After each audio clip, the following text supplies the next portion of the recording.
Même une tradition de collaboration, en réalité. Collaborer avec les Anglais, collaborer avec les Allemands, et après collaborer avec... C'est pas écouter ce que dit un dirigeant politique, c'est essayer de comprendre où il veut en venir en analysant ses actes, tu vois. C'est quand même ça, tu vois. Marine Le Pen, elle prétend défendre une ligne patriote, machin, et elle tapine quand même entièrement pour les sionistes et le pouvoir sioniste en France, qui fait tout le contraire, en réalité. Donc c'est pour ça que... D'ailleurs, c'est un de mes thèses, je pense que le RN est un parti de collaboration. Et donc, c'est un parti qui s'inscrit dans la vieille tradition d'extrême droite française, qui est quand même une tradition de collaboration, en réalité. Collaborer avec les Anglais, collaborer avec les Allemands, et après collaborer avec Israël. Hein, c'est un parti collabo. C'est-à-dire que Marine n'a pas fait ce qu'on appelle une dédiabolisation.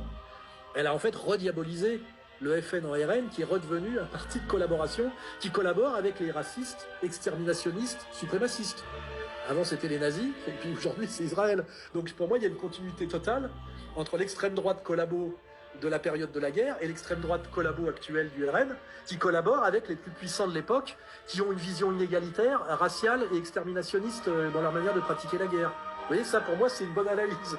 Et voilà, le RN s'inscrit dans la tradition collabo. La politique, c'est pas écouter ce que dit un dirigeant.